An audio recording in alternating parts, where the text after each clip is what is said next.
My guest today, Chita Rivera, is one of the world's greatest entertainers. A versatile actress, singer, dancer. At age 11, she started training as a ballerina before receiving a scholarship from the School of American Ballet from the legendary George Balanchine. Her first stage appearance was at age 17 in the national tour of Call Me Madam. But it was her electrifying performance as Anita in the original Broadway premiere of West Side Story, oh yes, that catapulted her to Broadway stardom. Her career is highlighted with such starring roles as Rose in Bye Bye Birdie opposite Dick Van Dyke, Anyanka in Bajor opposite Nancy Dussault, Velma Kelly in Chicago, starring with Gwen Verdon and Jerry Orbach, Lillian LaFleur in the musical Nine, co-starring Antonio Banderas, and her two Tony Award-winning roles of Anna in The Rink and Aurora in Kiss of the Spider-Woman.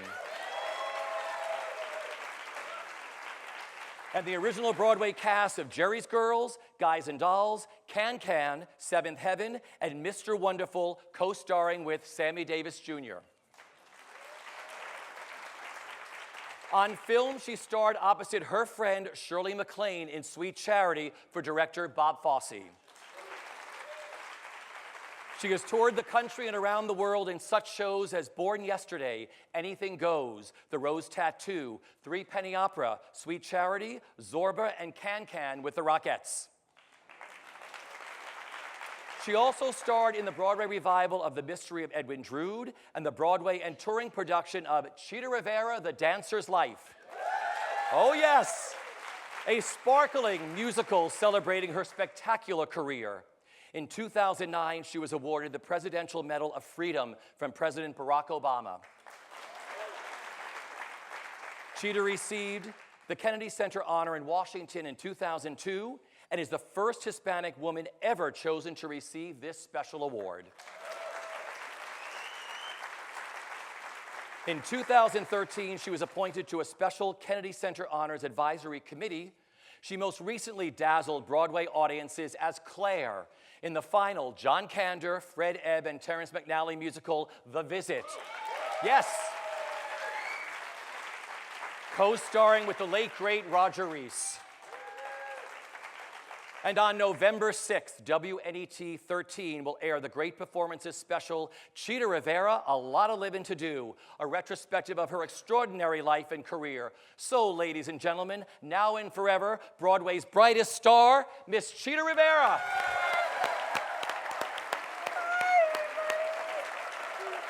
Chita Rivera.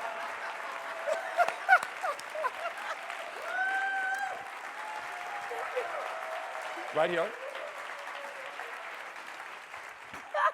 What the heck were you talking about? Everything. Look what you've done. Well, I've been around a long time. And you know, you don't even think about it, Richie. Yeah. You just, if you're lucky and you feel blessed and you've got that good old-fashioned foundation of the dance teachers that were really hard, and you take your work really seriously. The thing is to keep putting one foot in front of the other and just keep going. And Sure. so when I hear things like that, I go, damn. Did I do that? I did that. Oh, okay. Well, you know, everybody in this room knows you as Chita Rivera, but that's not your real name. What is it, Richie? What is it? I'm turning it right back around. Okay. Dolores? Okay, I'll give you the whole thing. Dolores Conchita Figueroa del Rivero. Then there's Montestuco Florentina Coramacute Fuente, but we don't talk about that. But for years I was Conchita del Rivero, and Ben Bagley of the Shoestring Review, which I was totally blessed to do with B. Arthur and Artie Johnson and all of those fabulous people. And so he says to me, Chita, it's too long for the marquee. I said, okay, if there's a marquee involved in this, I will definitely change it to John, whatever. And so I went across the street to this bar. It was the President Theater, which was on like, I don't know, 49th or something like that. None of you would remember because you weren't born. But, we talked about, it was Johnny Weissmiller's nephew. And he was my partner in the show. And I said, what should we do? And he says, well, everybody calls you Chita. And I said, well, okay, let's do Chita. But I don't want, and it's got to go Chita, it's got to be rhythm. Chita, ta-ta-ta, Chita, pa-pa-pa, Chita. And I loved Maureen O'Hara. Loved her. I mean, anybody that can kick John Wayne's butt is okay with me. Especially a woman. So I said, you know, why not Chita O'Hara?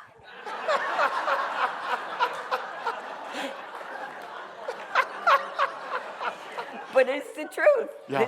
This is my confessional. And so he said, yeah, that sounds good, Chita O'Hara. It flows.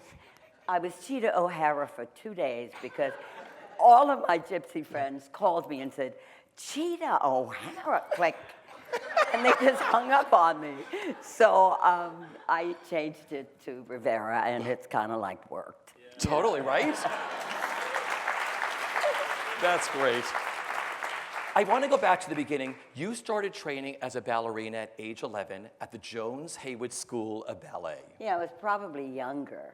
Yeah? Yeah, it was probably, I think. How did your beautiful mother, Catherine, why did she enroll you in dance class? Well, she did because, and you met my mother, so I love that. Toward her. She was a fabulous woman, very, very graceful. There were 5 of us. There are 4 now.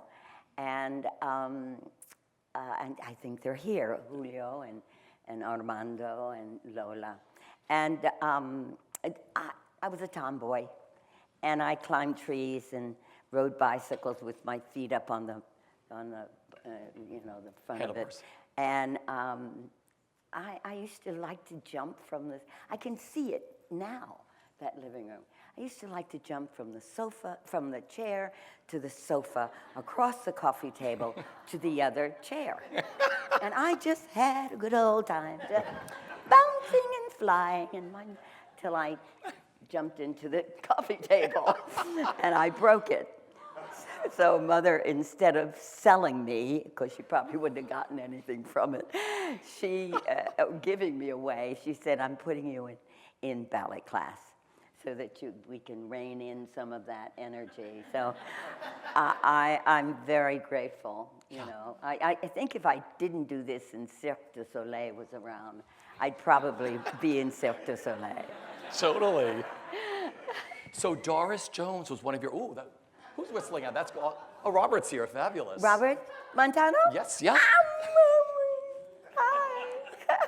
He's one of the fabulous dancers, my men, that I was really lucky enough to have in my club acts that were my shows. Really, I hate to call them club acts, right, Leroy?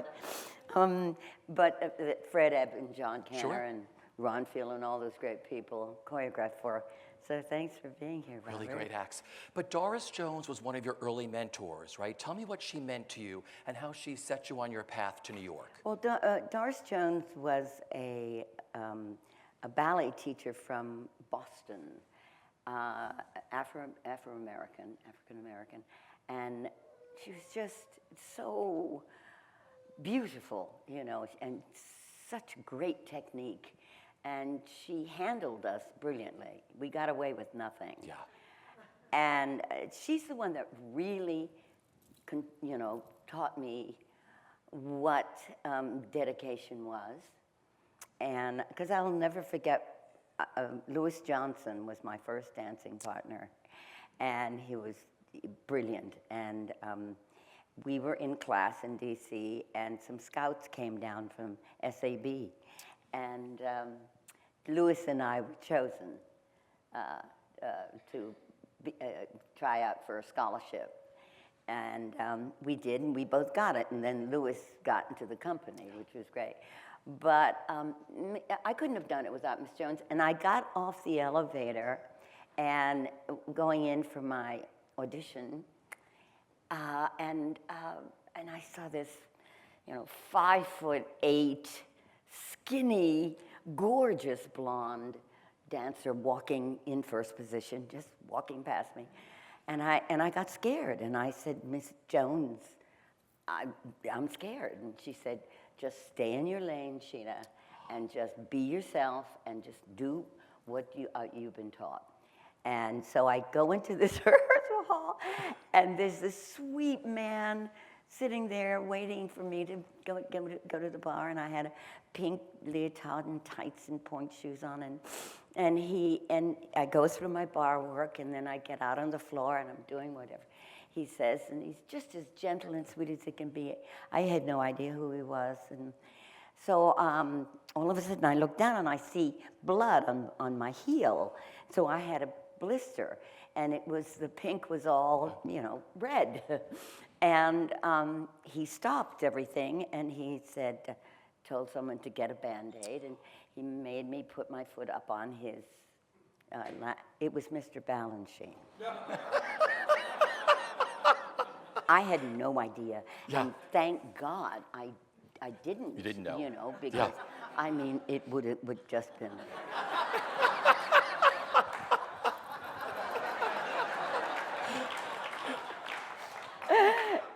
But it was an extraordinary thing. And I got my scholarship, and Louis got his. Yeah.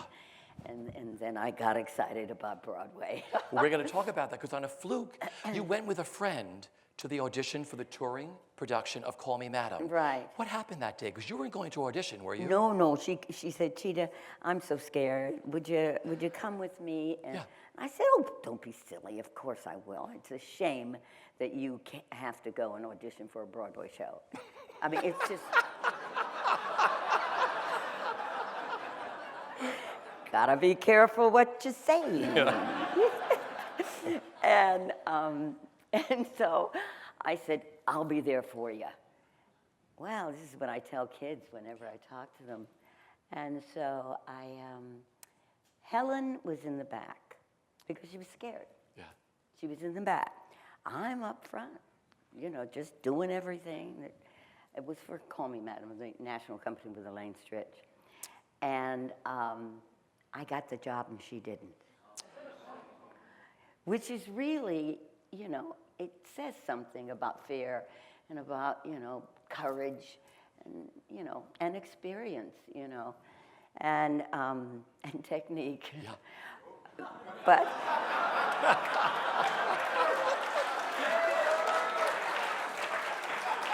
I just let that one out, didn't I, Leroy? I can see it flying around the room. She said Helen didn't have any technique. It's terrible. That's not true. I don't know if it's true, but... But you stayed in your lane. I stayed in my lane. Yeah. I heard Miss Jones. Yeah. Miss Jones, I think about her today. She's like my second mother. Sure. But I couldn't get her to come see any shows. She said she was too busy building other kids for their future. I finally got her to Spider-Woman in D.C. And I said, are you embarrassed by me? I mean, what is it about me that you don't want to see what you created? Yeah. She said, no, Conchita, I'm not. But it's Miss Jones. Sure. Yeah. Well, following Call Me Madam, you appeared on Broadway, first in Guys and Dolls, and then Can Can. And it was in Can Can that you started your lifelong friendship with the great Gwen Verdon. What did you learn from her? Yes, Yeah. Gwen Verdon, yep.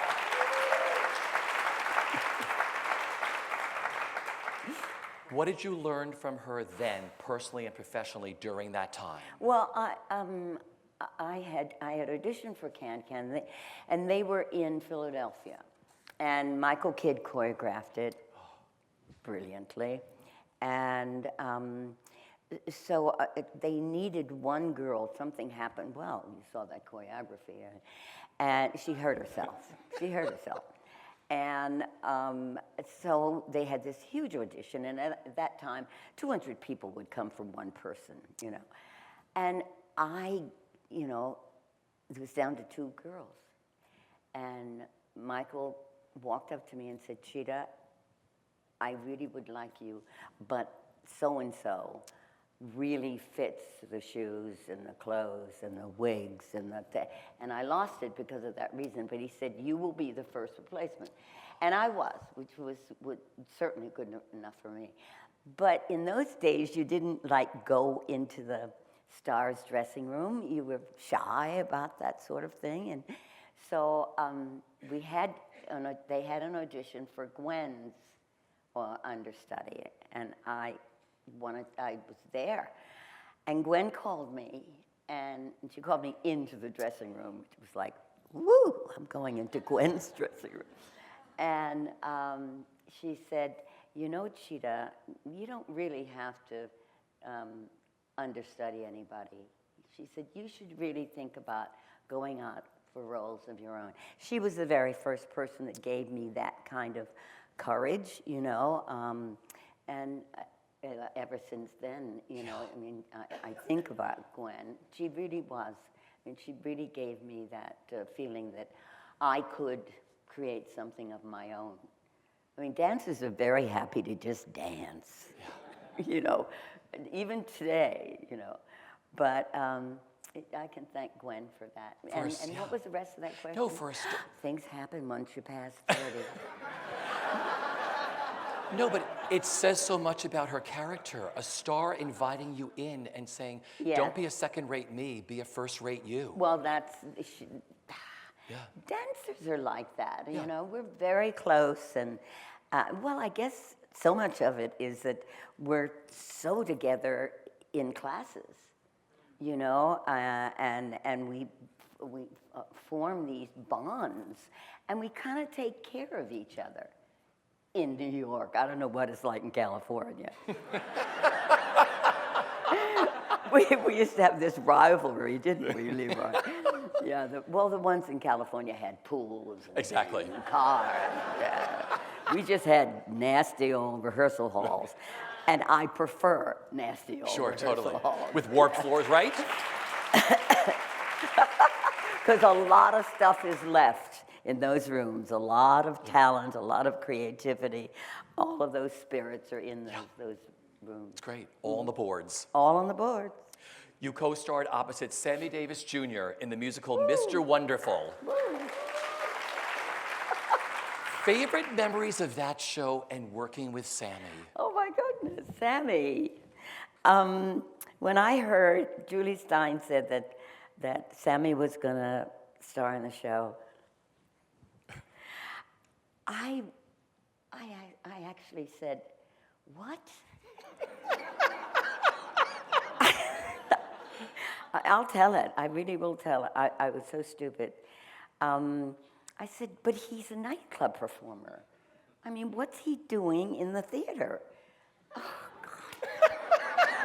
God. What's coming of the theater? What is happening? What is happening? Boy, did I learn my lesson. Boy, I mean, there is one and only one, and there will never, ever be another Sammy Davis Jr. or Will Mastinfield. Never.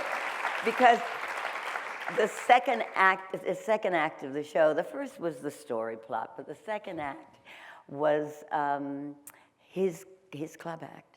And we were all sitting on stage as he performed his club act. And there was nothing Sammy could not do. Yeah. Nothing. There wasn't anything that he would not do for you. And so we became very, very good friends. And you know, that was an enormously phenomenal experience. Jack Carter was also in that show, and Pat Marshall. Great cast. Fabulous cast. Fabulous show because of Sammy. Sure. I used to say, there was one line in one, and I was all dressed up in a little red dress, a little hat on, and I used to say to my girlfriend, well, this guy said this to me, and you know what I told him? I told him to go to hell. And off I go. And I had to do it like 5 times. You know, it's like a running gag. time to go to hell. But It's sort of like this. yeah. But that was important to have that line up in one, or right? Totally. Yeah. In one, it was a fabulous time. I don't know if people use the scrim and the front of the stage anymore. I don't know if that's done. I love it. The fabulous days of Broadway. Well, up next was a role and a show that would catapult you to Broadway stardom. Anita in the groundbreaking musical West Side Story.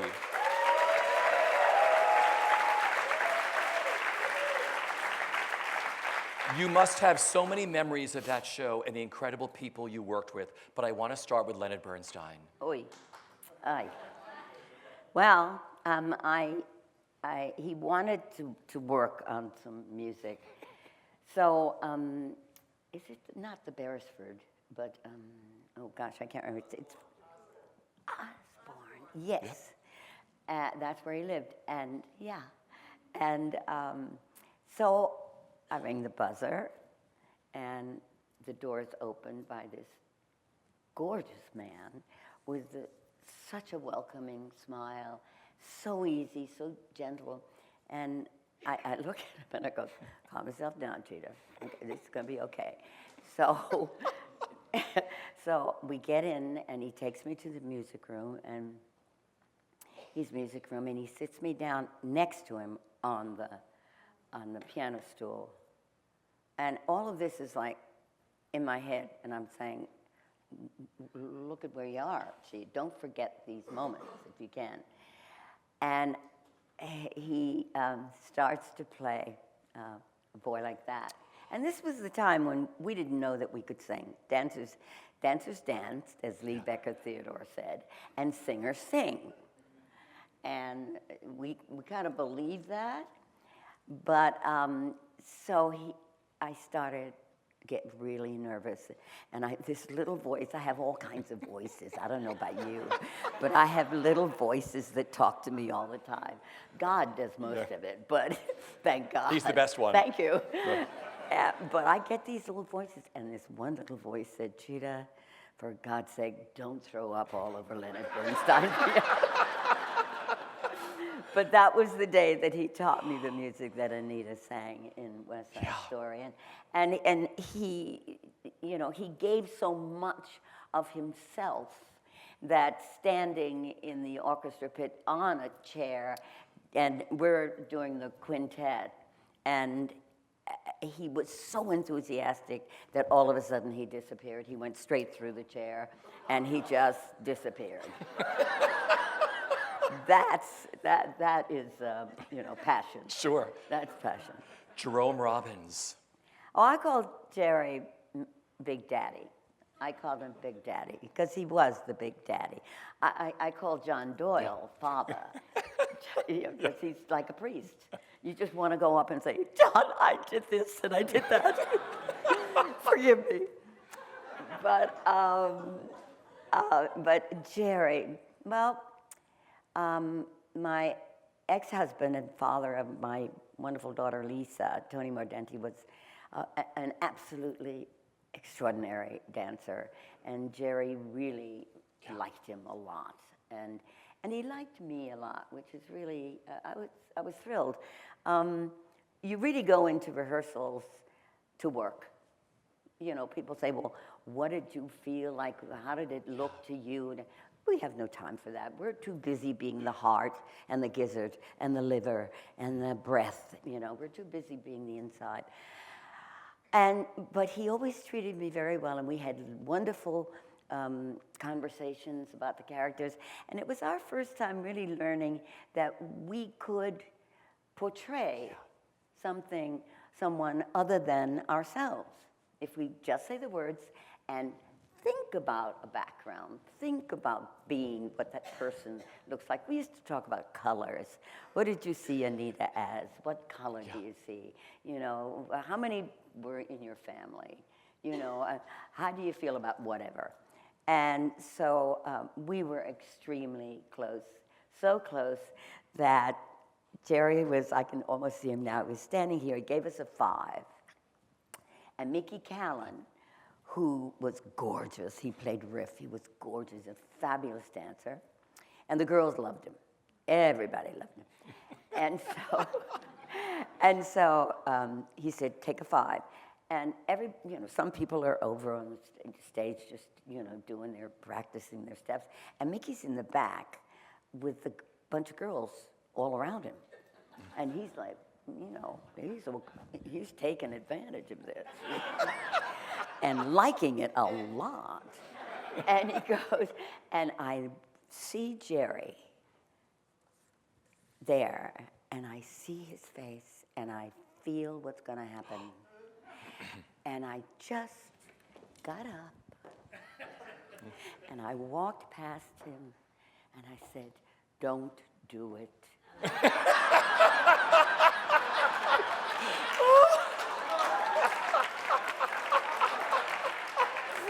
And that was the day he called me witch. He called me a witch.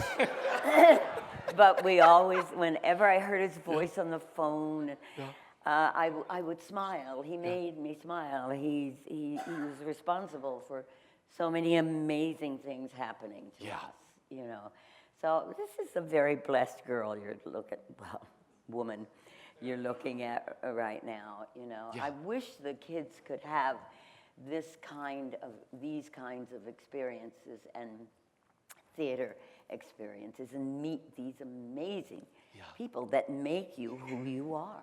They help to make your person. Sure. Well, you always said, when you work with someone, take the best of them with you. Totally. And it makes you up who you are today. Sure, Everybody and if who you you've see worked the with. worst, you even learn from the worst. Yeah. I mean, there's a lesson to learn in absolutely everything. Yeah. But unselfishness and being charitable and being loving your fellow performer, you get far more out of that. Yeah. I mean, I fell down on stage at grand finale. It's a restaurant now. And that was when Fosse had his heart attack, and Freddie and John and Ron Field said, let's do a club act. And I went, I can't do a club act. Well, we did, and it was fantastic because Freddie and John wrote it. And I slipped on something on stage, and Tony Stevens and Chris Chadman. Yep. Tony was here, Chris was here, and I slipped. Those two guys fell off the stools. They were sitting on stools, and they fell off the stool so that it looked as though we were all doing the same thing. That's the dancer's mind. That's the dancer's mind, And we wet our pants. We laughed hard. We really did laugh. I love that. Isn't that a good story, though? Sure. I mean, to understand what it's all about. You're all in it together. All in it together. They always had to say to me, move down, Chita, move down. Because I was always, right, Robert? I was always comfortable with my guys in here. I'm not that thrilled about standing out there by myself. I'm not that thrilled about that. Well, you stood out down front a lot. You created the role. As a matter of fact, in the act, we started to laugh because the boys, I don't know if you remember this, Robert, the boys were not in their spot. They were kind of close to me, and I said to them, when you've earned this spot, then you can have it. But right now, that's your spot. We had a good time. Sorry. Well, you created the role of Rose in the Broadway smash Bye Bye Birdie. Right. Receiving your first Tony Award nomination, you almost said no to that show, right? Or you did say no. Well, I almost said no. Well, yes, because Tom Poston, I don't know if you know who Tom Poston is, a brilliant comic. And he was a friend, and so he calls me and said, and he knew I was going to see Charles Strauss, Lee Adams, Gower Champion, and Dick was there. And the next day, so he said, I have just read just the worst script you could ever read. It is just crap. And I said, well, gosh, I've got to go tomorrow, and they're my friends, Michael Stewart also. And so I went, okay, I'll call my agent, who is responsible for Dick Seff. I think Dick is here too, I'm not sure. But Dick, who introduced me to Freddie and John, okay? This is good stuff. For Chita, it is, anyhow. And so I called Dick and I said, Dick, what are we going to do? And so we decided that I would say, oh, it's wonderful. And then you will say, I'll get to you tomorrow. So, sort of like that. And so they're running through it, and they finish the first act, and I go, I have to do this show. Yeah. I love this. This is exciting. And Dick, I thought he was going to turn gray then. wait a minute. And we talked about it, and I am just so grateful that, you know, my head and my heart, that we followed through with that, you know, and, you know, the rest is history. Working with Dick Van Dyke, your friend. Yeah. Well, you know, you hope all of that genius from all those people rub off on you. Yeah. And because you really have to appreciate. You can't be out there by yourself because you can't do anything by yourself. And you shouldn't. It's not as much fun. You don't grow. And Dick used to be upstage, you know, just twirling a quarter. He could do that, you know. And he doesn't think of himself as a dancer, and he is. He's a smooth, fabulous mover. And, you know, we were sent home one day because we were in the, what kind of ice house. And I was standing up on a step, and he was on the stage, and the line was, you go your way, I'll go my way, east and west on the Lincoln Highway. And I said it, and I saw Dick's face go, what? And I went, and then we started to laugh. We just got uncontrollably crazy. And Gower said, okay, go home. You guys, so we got put out of rehearsal. So what better person to get put out with outside of Antonio was... Gower Champion. With Dick Van Dyke, It would be Dick Van Dyke, yeah. Working with Gower Champion, you work with so many wonderful director choreographers. He was always on time with everything, right? Oh, yeah. He was very meticulous. Yeah. And it was very funny because his style was beautiful, and his technique was great too, but he was pigeon-toed. And so, but that's very masculine. I mean, I think it's very sexy in a man. I do. And he would, many times, trip over his own feet. It was really funny. He would trip. He did a couple times. I'm going, Gower Champion is tripping over his feet. But if he said, you know, we do the Shriners Ballet at 2:49, that's when we did it. Yeah. You know, and the show was always clean and perfect and in Technicolor, and I just thought Birdie was it was right after West Side, so it was like you take the coin and you flip it over, and there was the other side. You know, it was wonderful to do that. Then there was Bajor, which you got to work with choreographer Peter Gennaro. Yeah, wow. Well, Peter Gennaro was a dancer himself who was just extraordinary. He was taught a lot of what he knows and a lot of rhythm he was born in New Orleans, and he was taught by the cooks in the kitchen. Wow. Yes, he was. Yeah. And he had the fastest feet, and his rhythms were so rhythmic, you know, that he never counted. He didn't go 1, 2, 3, 4, 5, 6, 7, 8, 2, 3, 4, 5. He would go shop, shitting, ding, shicking, ding, ding, ding, ding, ding, da, ding, ding, ding, bo, ding, da, da, da. And so you got the feeling Yeah. right away. You weren't stuck with 1, 2, 3, 4. You were stuck with da, ba, bi, bi, you know? Yeah. And it was great because I assisted him in classes sometimes. And great choreographers have so many things in their heads that I used to say Peter would do one thing and then move on. He would change it, you know, the next time. And I'd go, wait, that's not what you did. Yeah. You know, and I learned how to be, remember the slightest thing, because you really did have to with Peter. Peter did all of the Sharks movement in West Side. He did all of the choreography, not Jerry, Yeah. but all of the choreography. And it wasn't, it wasn't said, and I said it until quite a while after, you know.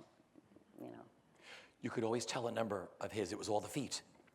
Fast feet. Yeah, fast feet. They used to say Peter and I had the fastest feet and the cutest buns. Well, throughout your illustrious career, I'm so sick. I love that. But if you don't laugh, you're crazy. Totally. You've got to laugh. Too many horrible things are going on. Throughout your illustrious career, you have received many great phone calls. Tell us about the phone call that you got from Gwen Verdon and Bob Fosse for charity. Well, Cy Coleman made the phone call. You know, it's really funny when I hear myself say these things. You just want to go, you just said Cy Coleman, Leonard Bernstein, Gwen Verdon, all in one sentence. Well, you could have that too if you want to be as old as I am. It's the years, it's the years. Cy Coleman, you know, called and said there are, you know, a couple of people that want to speak to you. And I said, great. And on the other end were Bob Fosse and Gwen Verdon. Now, you know, that's not a phone call you say, I don't have time, I have to rush off to. You take that phone call, you take it. And I did. And they asked me if Gwen didn't want to go on the road in charity. And so they asked if I would go with Helen Gallagher, Thelma Oliver, Ben Vereen. I mean, what's wrong with you? Jim Louisi. So then I thought, one of these little people again said, oh, are you sure you want to try to step in to Gwen Verdon's shoes? I mean, the great Gwen Verdon, do you really think you can do that? And the other little person said, well, you know what you can do, Chita? You just bring your own shoes. Right? And that's what you do. You know, Yeah. And they asked me, so that was a great honor, you know, for them to ask me.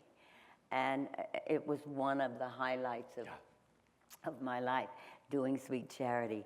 But there's only one charity. Yeah. That's Gwen Verdon. There's really only one. I mean, she was, I was sitting in the back of the theater the first time I saw it, and she was like a wisp, a little, you know, strong as a dancer, grounded, but this pinkness, this girl, this pure personality, and that voice, which is, you know, you can't beat that voice. You can't. You can't. So that's when in Chicago, when the doors open like this upstage, these huge, beautiful doors, and then we were standing with our cane and top hat, and one of those little voices said, oh my God, I am standing next to Gwen Verdon. And then we took off after that. Yeah. Yeah. But then you got to do the film too. That was another, like a cherry on top of the charity. Right. They offered you got Nikki in the film, where you co-starred opposite your dear friend Shirley MacLaine. Right, yeah. Thank you. It was a great experience. It was the first and only, because I'm not crazy, but I just love the theater so much. Sure. And so we were in Toronto, and I got the call from Bobby asking me if I'd like to do the show. I was a little surprised because Helen was so brilliant in that role. And so I said, absolutely. And I flew out right from there.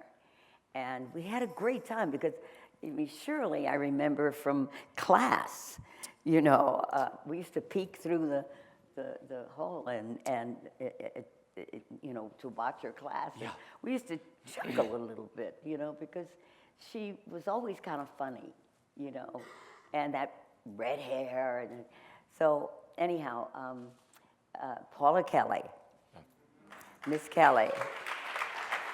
So to have that force standing next to me.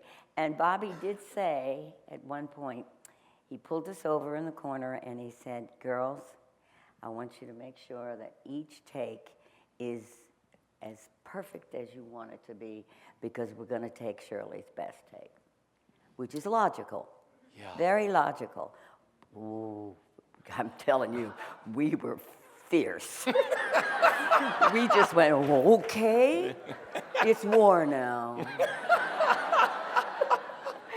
But Shirley did a great thing.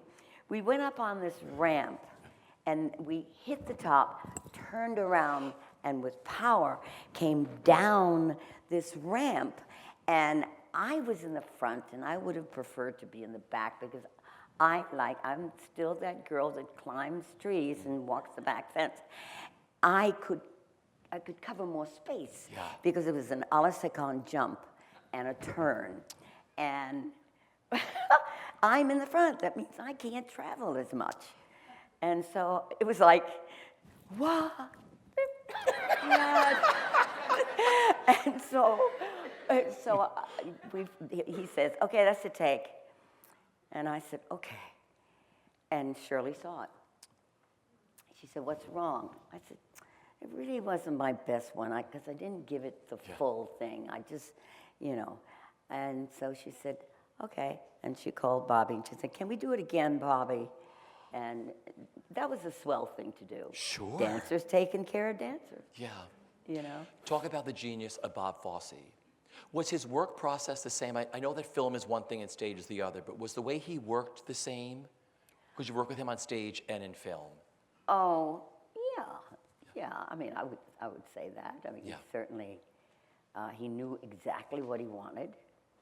And you know from some of the choreography that he does, because it is not always this, that, you know, it's not all that tiny, minuscule movement.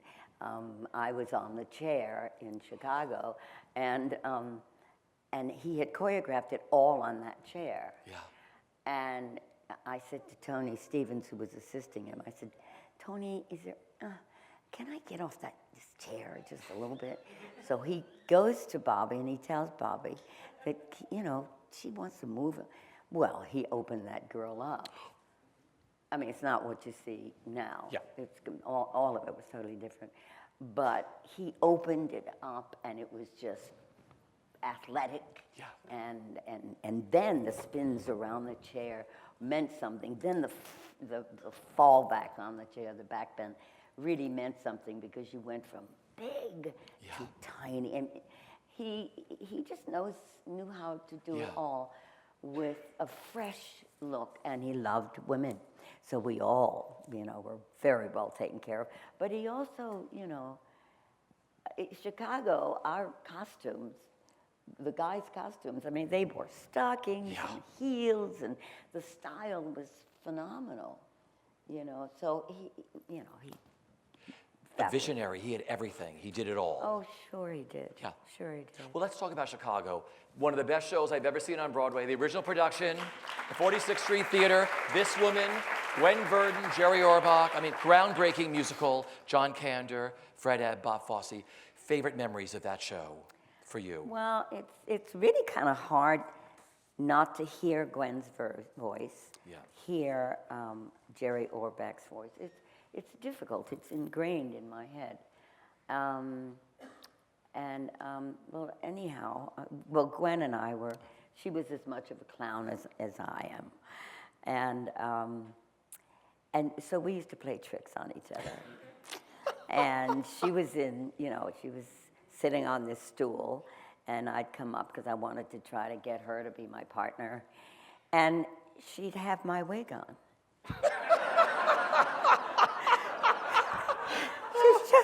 She would just do that, Or I would leave something nasty in her cell, I mean, we did all sorts of things. Charlene Ryan, Candy Brown, Graciela Daniele. Graciela was the Hunyak. We just worked very hard, And so when Gwen and I, at the end, if we didn't like a couple people in the front, because we threw flowers and we aimed at people that we kind of... Or we would tease and go, Not you. You're not getting one, So, but the amazing, wonderful thing about it was that there's a number called Two Dancing as One. And we did. Yeah. We did.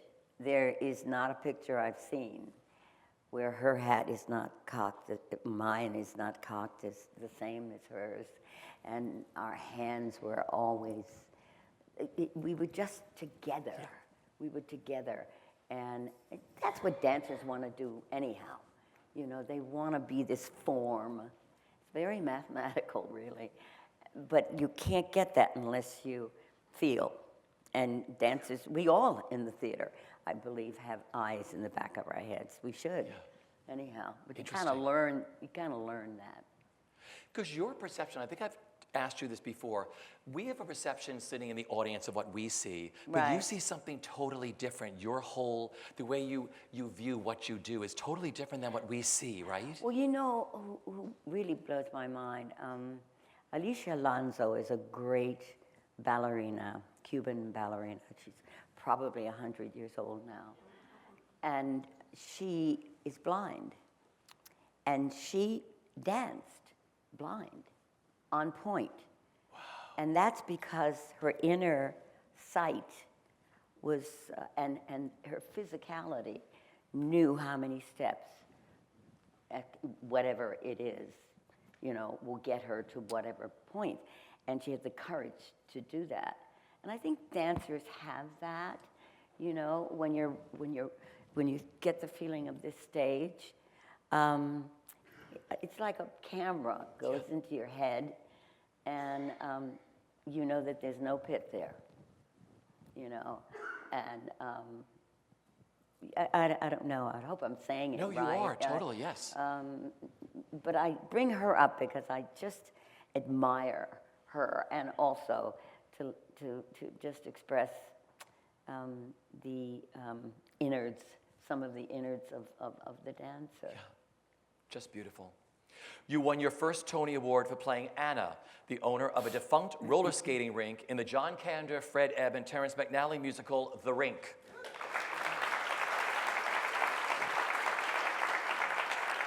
Opposite your friend Lisa Mordente, another great phone call for that, right? All right. You're making me tell my whole act.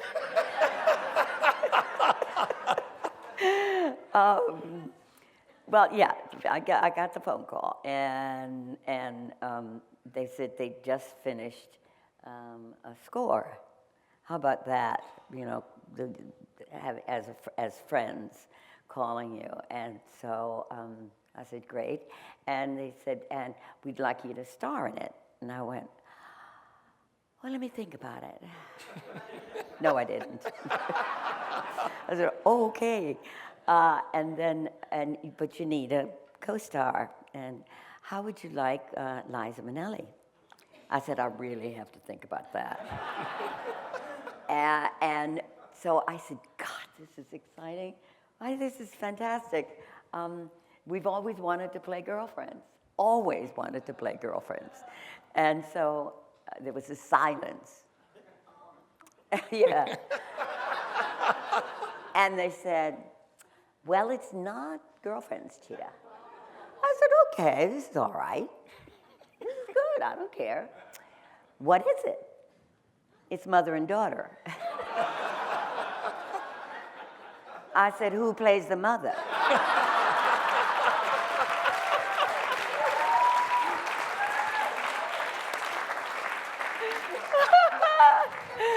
Well, I played the mother.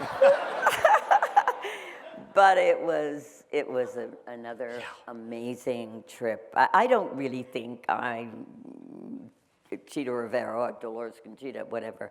I think I'm Fred Ebb, John Kander, Terrence McNally, Leonard Bernstein. I think I'm all of those people and all of the people that I've worked with. You know, I mean, you suck.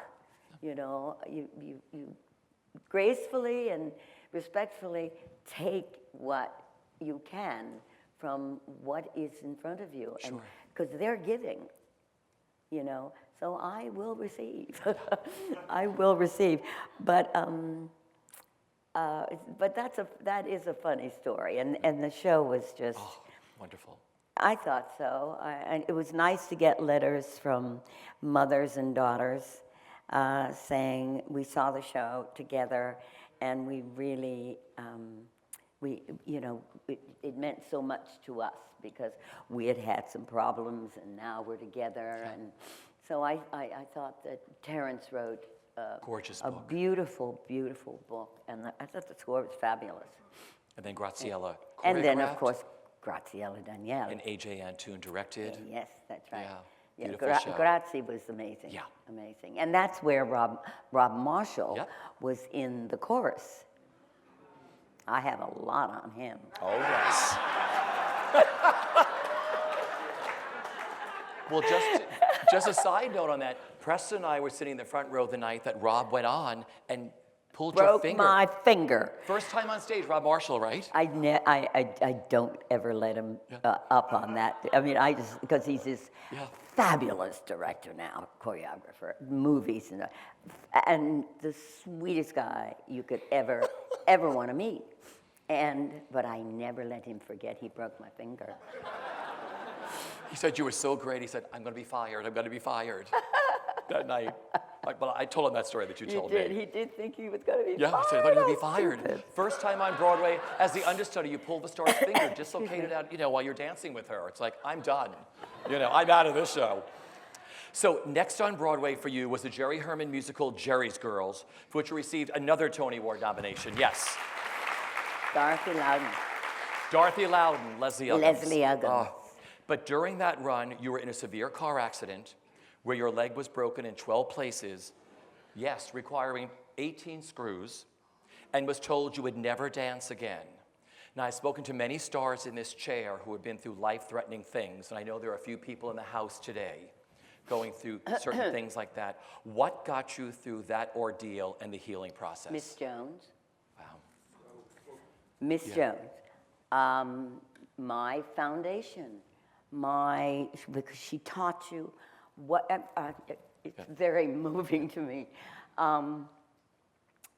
She taught us how to think and how to deal with certain things and gave us a foundation so strong that if something happens, you have enough left over to support whatever problem there is, and she succeeded. Thank you, I have one.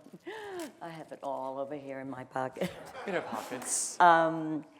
When he said, you'll never dance again, it just didn't make sense. Yeah. I mean, Gary Chris told me, who's a wonderful friend and brilliant dancer, he said, you'll be okay, it'll just be different. And I went, no, it won't be different. I'm going to be exact. Well, of course he was right. Because every single day we wake up, we're different. Every single day. We may not feel it or look, but we are. And that accident really helped me accept it and then change things so that I could still do what I wanted to do. And that's been, how many years ago is that? Do you remember? Jerry's Girls, 80. Wow. 86? Oh, she's so good. Merle, thank God Merle's here. 86. Oh.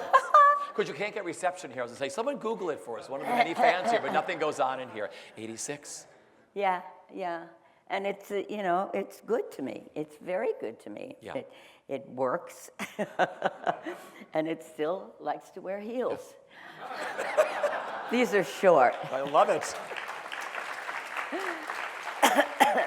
You won your second Tony Award as Aurora in another John Kander, Fred Evans, Terrence McNally musical, Kiss of the Spider Woman. Absolutely brilliant.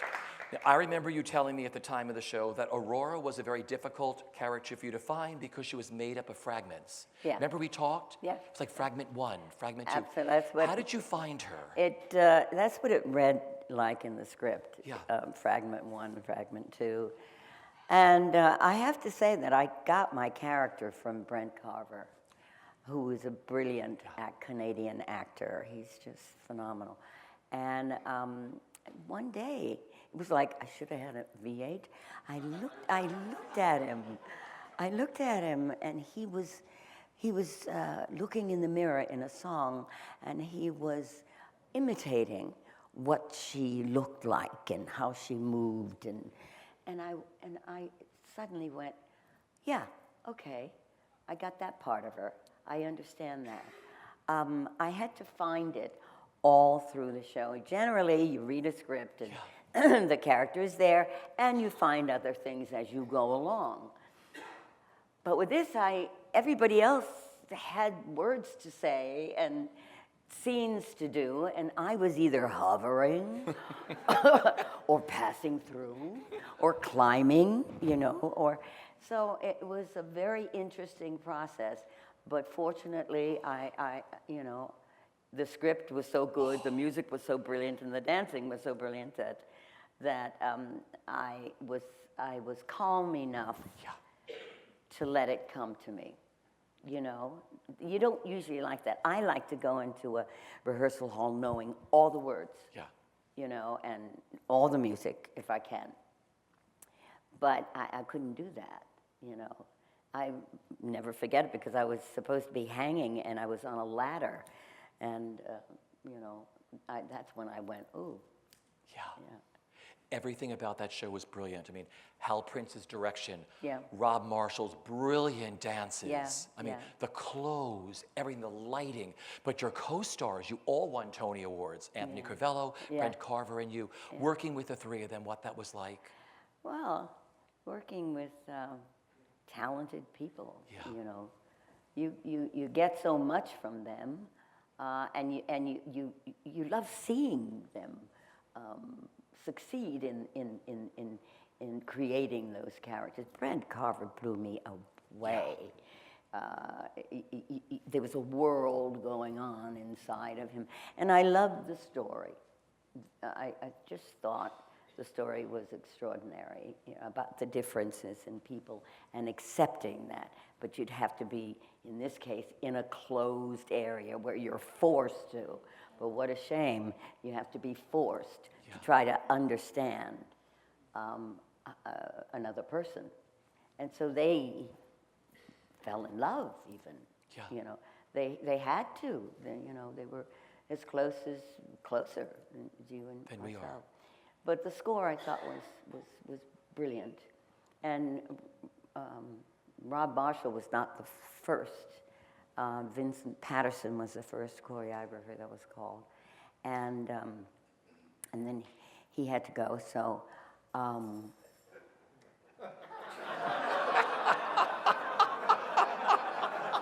they all know. And so I called Jerry Robbins, and I said, help, and Jerry couldn't, so he suggested people. Then I thought, Graciela, because she's my soul sister.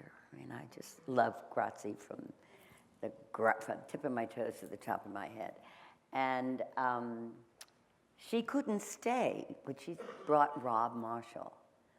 And Rob took over and did a phenomenal job, really, phenomenal.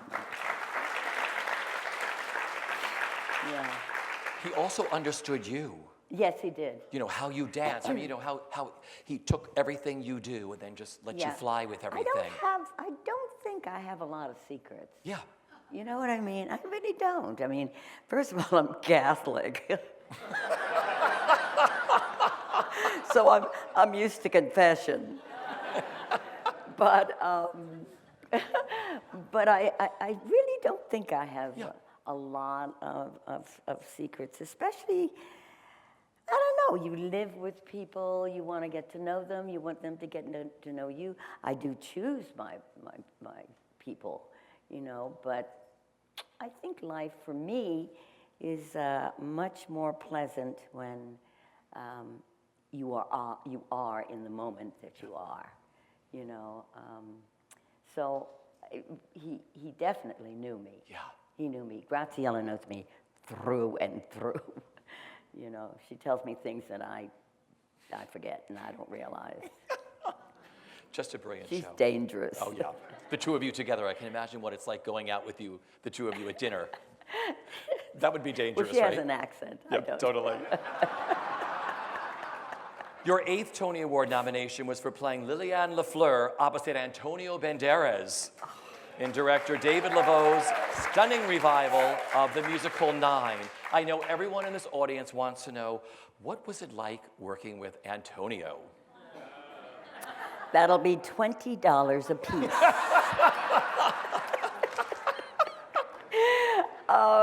Oh, wow. Antonio, he's everything that you have your little dreams about, he is.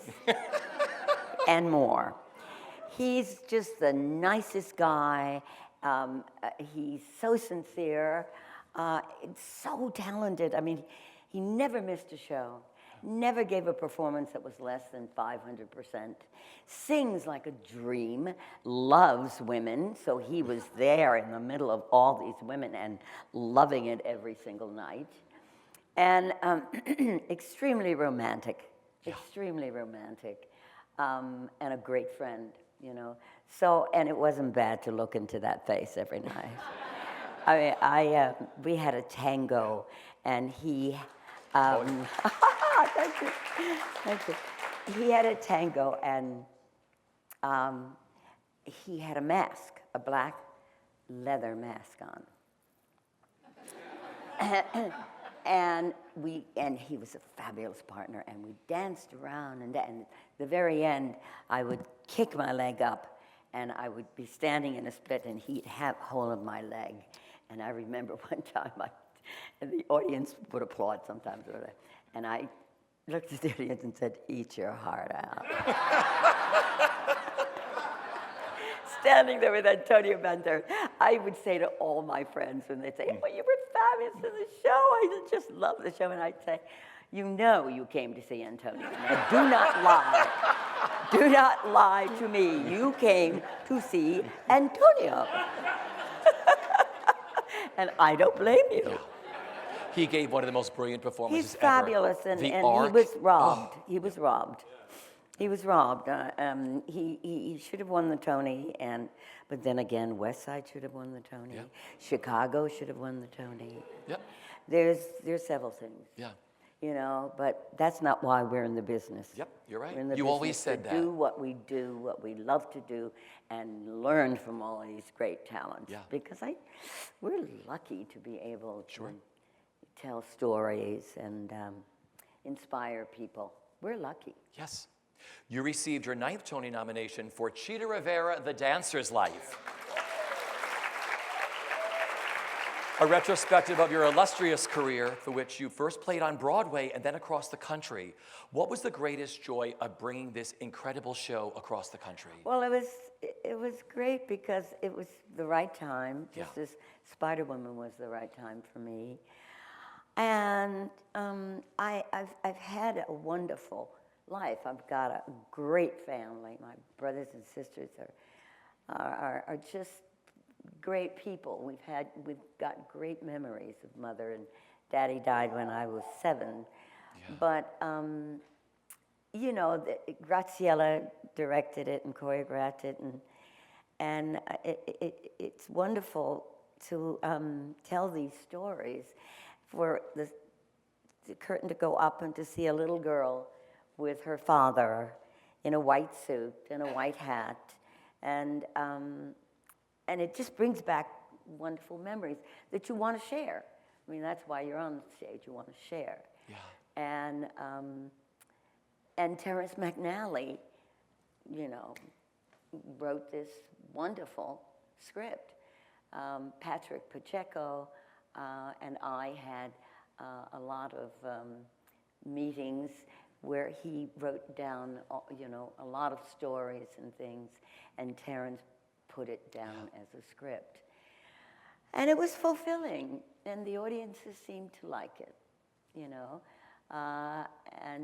It's nice revealing things about yourself, especially if you've been as blessed as I have. You know what I mean? It was great to see it.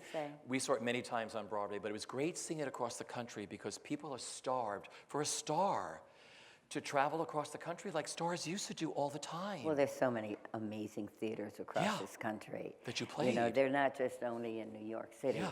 They're great theaters, and I was so thrilled to be able to go to a lot of them. Yeah. And hungry, kids that Sure. are hungry, you know, in universities that the dance department, you know, you want to talk to these kids.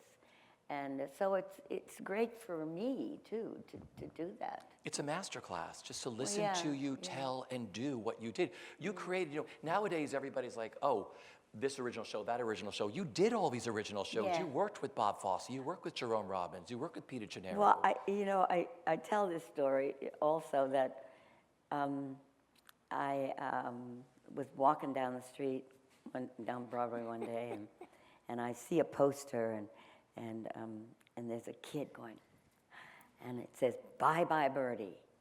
And I go, yeah, okay, it's coming back.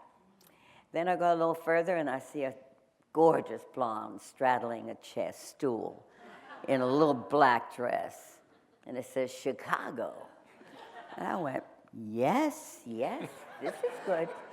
And all of a sudden, a big old bus goes by me, and it says, West Side Story. And I say to myself, shouldn't I be someplace at 8 o'clock tonight?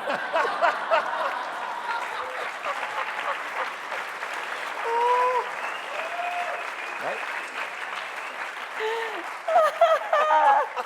It's funny. In 2002, you received the coveted Kennedy Center Honor in Washington, D.C. Yep, the Kennedy Center Honor. And you were the first Hispanic woman ever chosen to receive this award. Big deal. What did that memorable honor and event mean to you? Well, it meant that I must have done something. You know, I mean, you just don't. I don't walk around with a camera in front of me. Yeah. You know, I just am. And so to be honored like that, and I almost fell out of the box, by the way. I got so excited when Stokes came on, Brian Stokes Mitchell, and sang, and Charlotte Demoise danced, and I saw all of my friends on stage for me. And I did have a great red dress on, though. Elizabeth Taylor did not have the right color on. Because the medal around your neck is like red, white, and blue. Well, that red dress I had on made that thing really stand out. I went, whoa, this is good. And I stood up, and I had borrowed, which I never do. I don't like borrowing things. And I had borrowed some diamond earrings.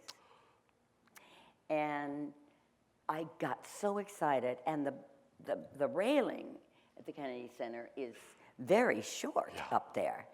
And I just leapt up, and I went, oh, and one of the earrings went right over. I went, what am I gonna do?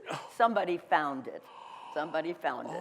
But I got so excited and so thrilled and so grateful, you know, that all those kids came down from New York City. Rob set that. Yeah. Rob set that. Yeah. So it was a great honor for me. Sure. And, you know, and along the way, God lets you see. You know, He says, "Okay, I'll let you see a little bit of what you've done. Yeah. But there's more to do, and it's more to get better at." And so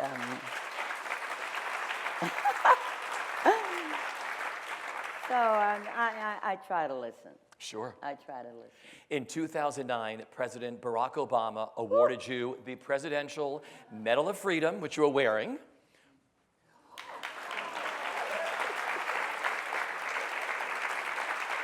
That was another big one for you. That's a gorgeous medal. It's beautiful, and I was told that I had to wear it whenever I could, and it's unlike me to do that because it's like look, but why not?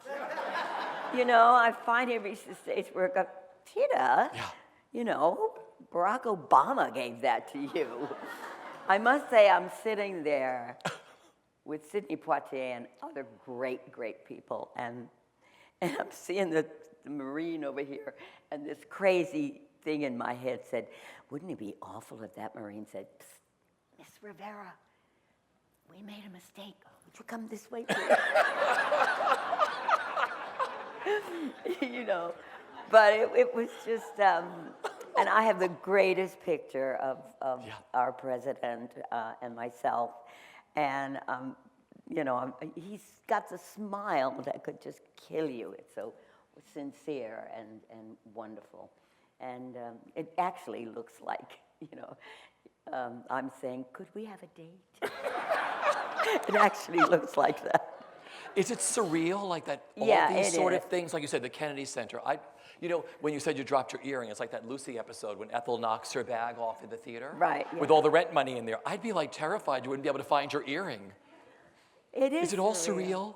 Yeah, it is. But then, after a while, you know, you say, okay, I've been told that I have done something that deserves this. And so then I go, oh, okay, good girl. And then you move.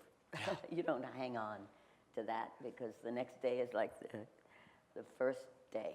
Sure. You know, it's but like it's the really beginning stunning. all over again. But it is a beautiful, beautiful. And I got a big one. And got all sides. I'm not as silly as I am acting right now. You played Princess Puffer in the recent revival of the Rupert Holmes musical, The Mystery of Edwin Drood. How much fun was that? It was an interesting experience because I'm so used to choreographer directors, and the rehearsal hall is very strict, and you know just where you're going. Yeah. And this whole show is completely different. And and the actors are very free with their speech. You know, I kind of backed off at the beginning because I kind of thought the rehearsals were a little too, I don't know, loose. Yeah. You know, but it was right because it's all about actors, and there's a certain amount of vanity that comes that you don't see with dancers as much, you know. And they all have opinions, and we're not allowed opinions, you know. And that's a dancer back there laughing. And, but my God, Rupert Holmes. Yeah. And you get to that section where, no, wrong show. Every time I sang that song, what was her name? Princess Puffer? Yeah. Rosebud? No, I'm so sorry. It's the ballad she sings, but I'm trying to think of the original woman that did it. I am very. Cleo Lane. I apologize because she is brilliant. I could not get her sound out of my head, which is cool because it's hers, You know, she created it, and I'm sure Rupert wrote that song for her. And that's a good sound, you know, to have in your head. But I guess that was my thing, being respectful to her. But I never got, you know, the audiences responded wonderfully, but I always felt it was hers. Yeah. You were so wonderful in that. The first night that you were chosen, because a lot of you know Edwin Drood, right? The show? When you at the end, you decide who the murderers are and everything else. And when you were always teamed up. The audience really does decide who it is. And to some of those actors, they were desperate to be the killer. Desperate. You hear me? And I said, oh God, no. I don't want to be, because that means that you have to sing another song that you may not have sung for 2 weeks. So I'm used to the curtain coming down, and that's it. You go home. So they'd wait. Yeah. Well, Rosie and she'd be in the wings, and I'm coming off with my girlfriend, you know, the girl who plays with me, and I'm coming off, and I'm saying, oh God, please don't let it be me. And I'm still in the darkness on stage, and I'm going like this. And Rosie has like a little, what was it? A piece of paper. Yeah. And if the paper was up, I'd go, shit! And I meant it. I'm serious. Oh. I mean, I don't open a script and go, I have 6 numbers. Yeah. No. But when you do it, it's phenomenal. And then it was always best when they paired me off with the young boy. Yeah. So here was this hooker and this young boy. And we would sing this wonderful, wonderful song. But it was just, I wanted the show to be over. Yeah. But it was a brilliantly created show. I don't know if there's ever been anything like it. Nothing like it. Yeah. But then you got into it after a while, after you did it a few times. I did, but I still waited for if Rosie was holding the sheet up or down, right? Oh, God. I never knew that. Whoever was the killer, you'd see them dart off in the corner and go, I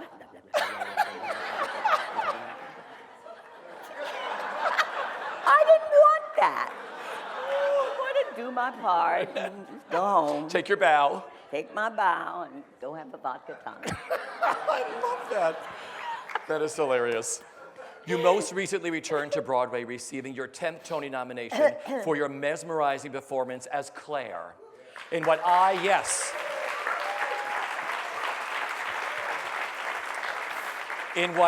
and many others consider one of the most emotionally moving theatrical experiences ever spent in the theater. And that is the final musical by John Kander, Fred Ebb, and Terrence McNally, The Visit. You must have a flood of emotions going through. I do, yeah. I've gotten over being angry. But we lost our wonderful Roger Rees during that time. Yes, we lost him. But he did an unbelievable. He was sick at a certain time, but he still came in and did the show, and he was brilliant. And it was an honor to be on the stage with him. John Doyle just whipped us into shape. He had the most wonderful vision of what the show was. I loved it because it's just what we're going through. Terrence's book was fantastic. But the greed, and it was all money. Yeah. And, there was so much that the audience, and Freddie and John pick subjects that audiences can learn a lot from.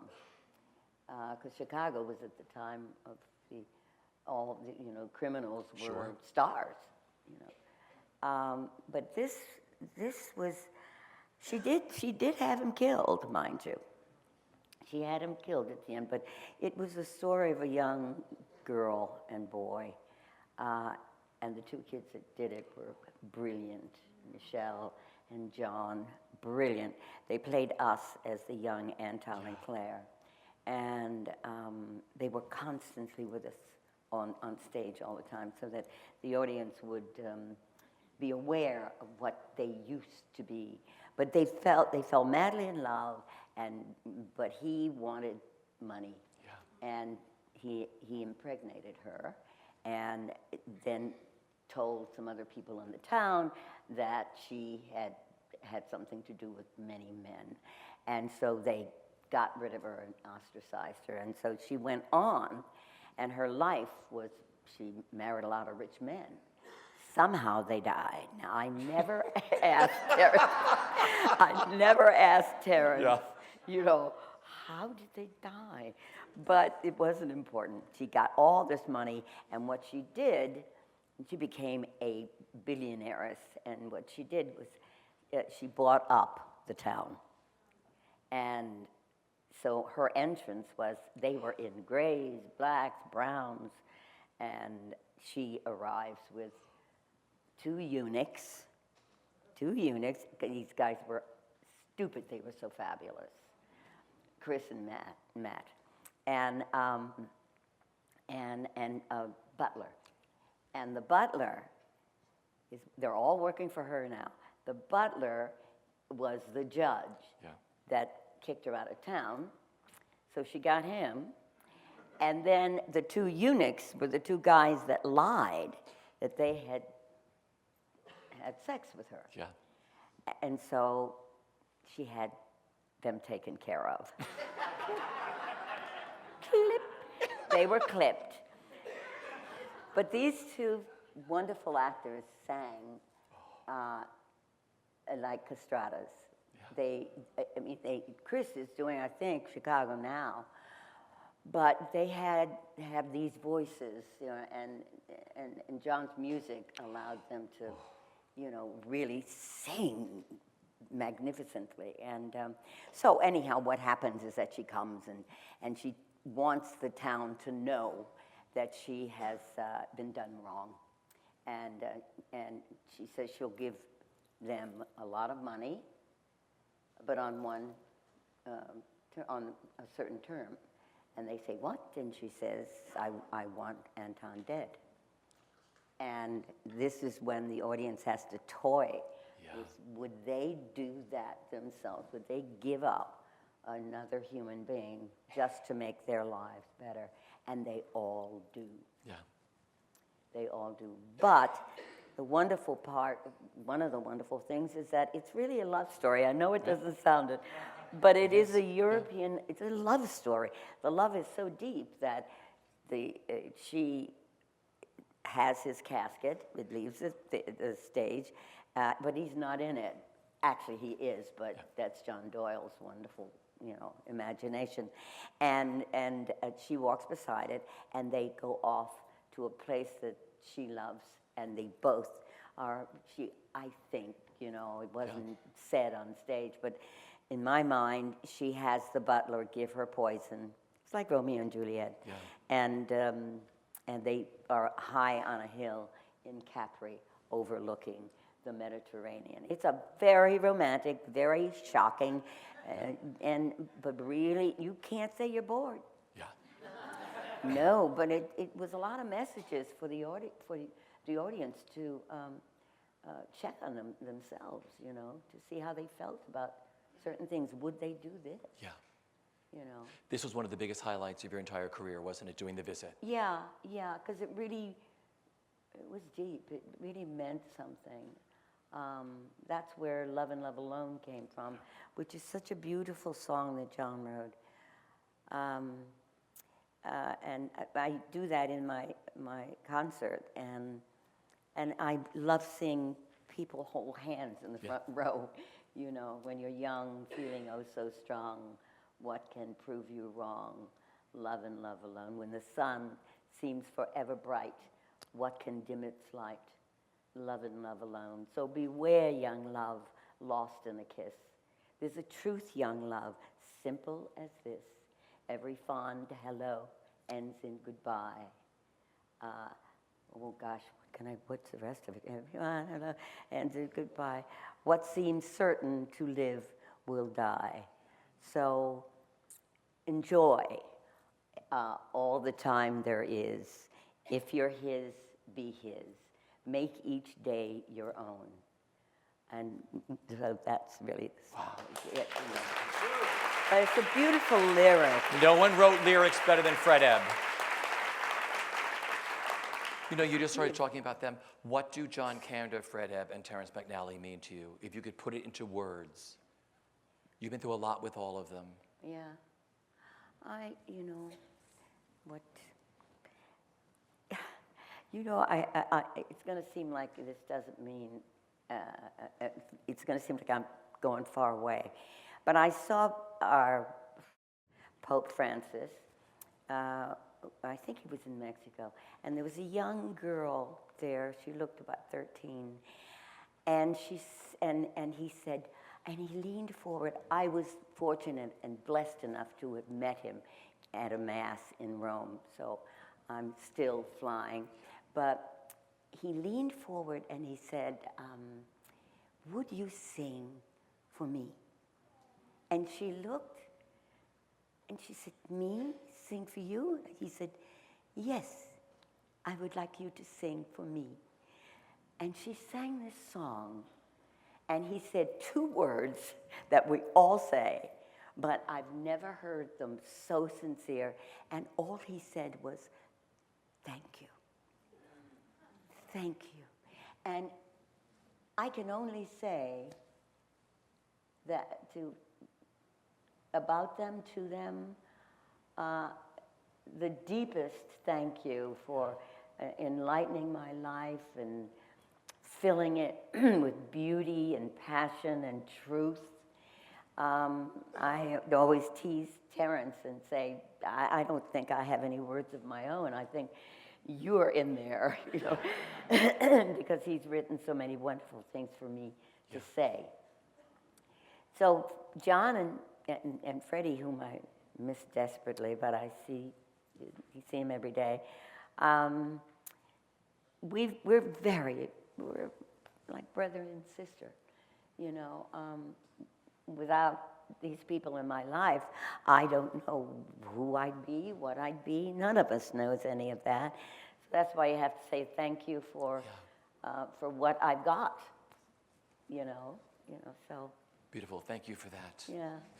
You have also recorded throughout your career, giving us some of the greatest cast albums of all time, but also your sensational solo albums and CDs, including your latest, which is And Now I Swing, and the recent reissues of And Now I Sing and Chita Rivera, Get Me to the Church on Time. If you haven't gotten these, go to Amazon. They are phenomenal. The new one by Michael Kreuter and the older ones, Peter Matt's arrangements, to die for. So go to Amazon and get those. What gives you the greatest artistic satisfaction with recording? Is it just you and the music? Well, the first time I did And Now I Sing, that was in London. Yeah. And there were about 30 musicians. I could not believe my eyes.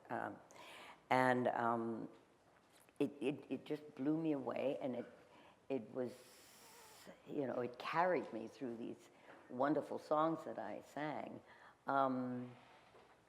I was still kind of like learning how to relate, how to sing and get the words over through you're not seeing me, you're just hearing me. So I had to learn how to hear me, you know. And Michael Kreuter was responsible for, I thought that was a good title. First one was And Now I Sing, and Michael's was And Now I Swing, which I thought was very hip. I like that. And all these guys know me, you know, so they made me sound as, you know, as well as, you know, I could. Yeah. I don't know why I'm having trouble with this question. But No, but it's a very intimate thing. No, I talk to a lot of people who do normally perform as a character, and then you do your own solo CDs. Yeah.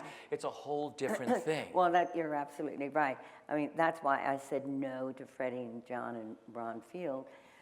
When Fosse had his heart attack, and I went, oh, I can't do a club act. I don't even know who I am. And I have to face people, and I have to talk to them and look at them, God forbid, you know. I don't, you know, who am I? Well, I learned who I was. Yeah. I learned thanks to them. And so I was learning in these recordings, and I was learning to say, well, okay, it took me a while to accept my sound because I wanted to be Maria Callas. I mean, if you're going to sing, be Maria Callas.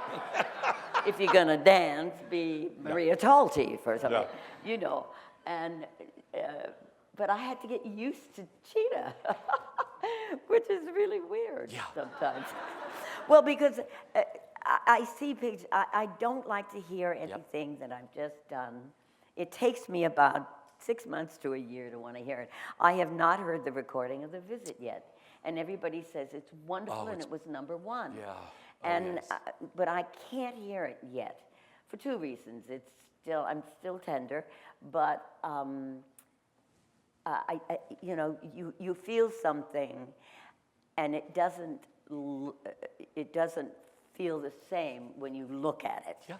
You know, like in a picture. I had a restaurant called Cheetah's, and it was fun. And they put the pictures on the wall of many years of living, and I hated the pictures at the time. Not of the restaurant, but at the time the pictures were taken. I go, oh my God, my thighs are fat. Look at my nose; it's all over my face. I hated it. Well, I walked into this restaurant. I looked at these pictures. I said, I was cute.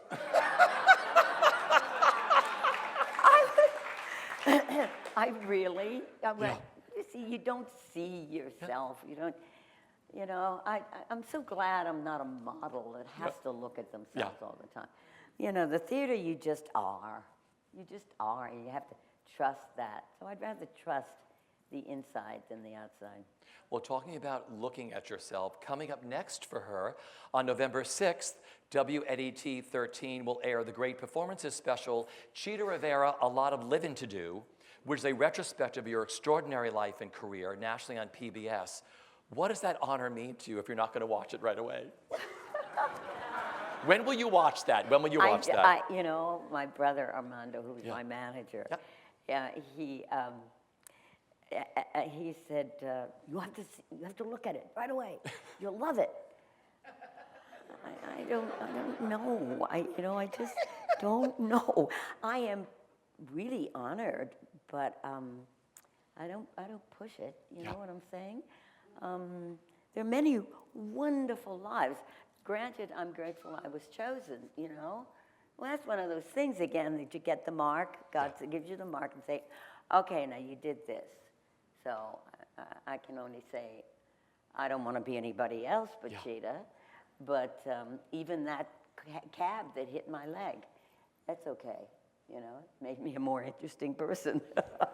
I have more stories to tell. But it's an honor. It is, seriously. I just only hope that's not what they do when... No, they don't. Because this watch is moving awful fast. I hope the next, here's the other story I like to tell. They asked me to do the 50th anniversary of West Side Story, and I went, 50 years, my gosh, 50 years. I'm running around living the life of a 35-year-old woman and never realized I was that old. And then I said, what comes after, you know, the golden age? That's what comes after the golden age? And I was in Florida, and some very beautiful rich woman said, platinum, darling.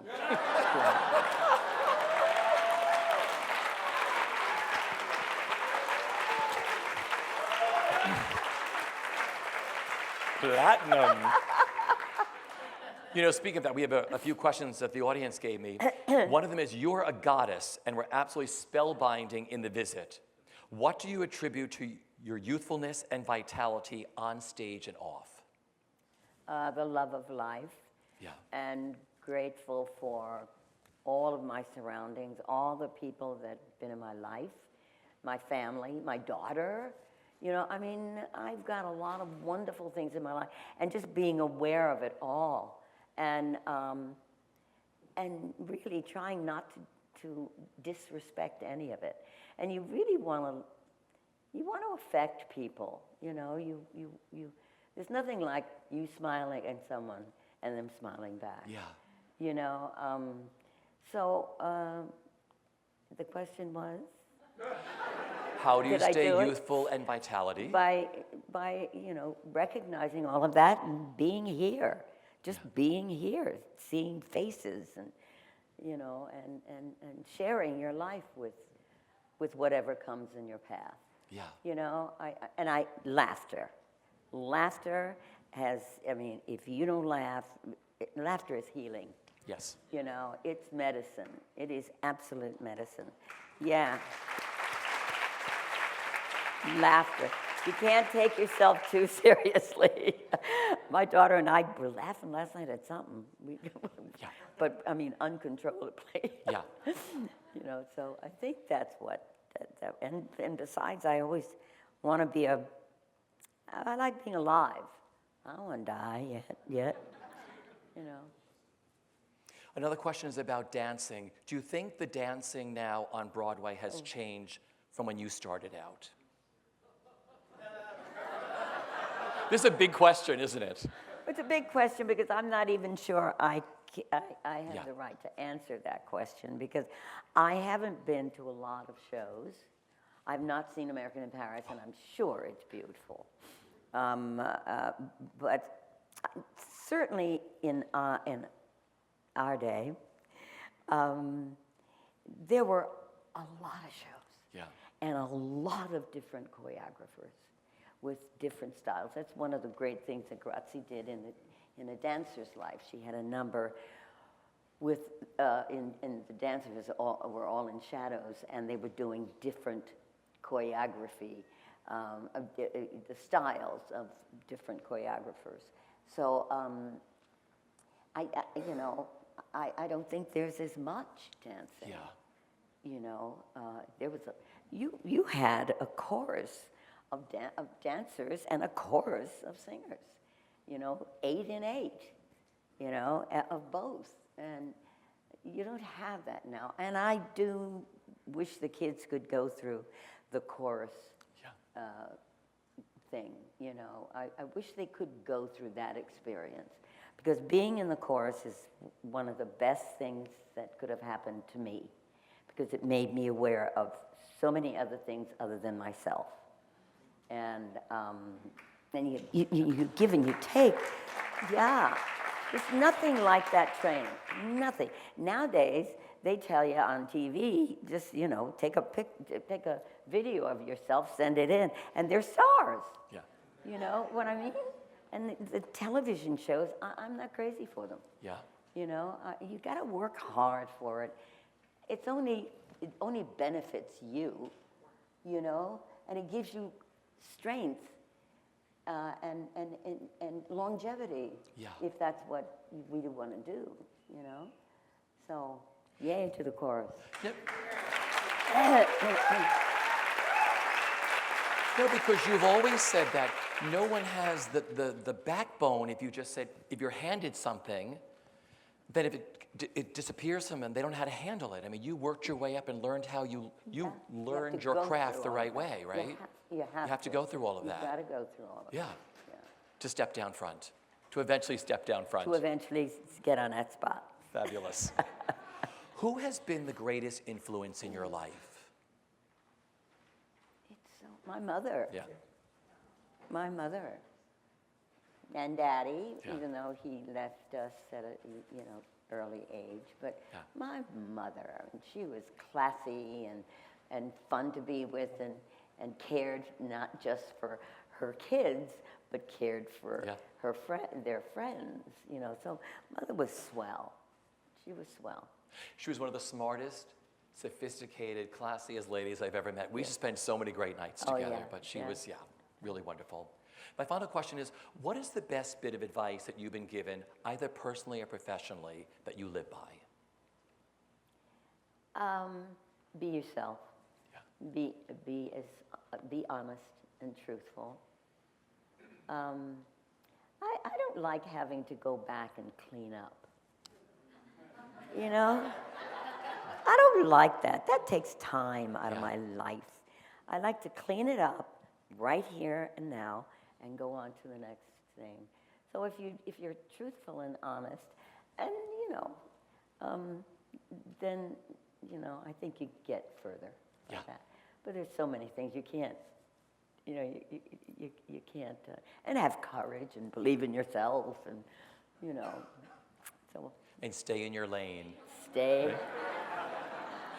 in your lane. I'm going to live with that. Stay in your lane. Yep. Well, I have been doing this for a long time, and you and I go back quite some time. I have had the most magical afternoon sitting with you today for the Screen Actors Guild Foundation Legacy Series. I love you more. Ladies and gentlemen, Miss Chita Rivera.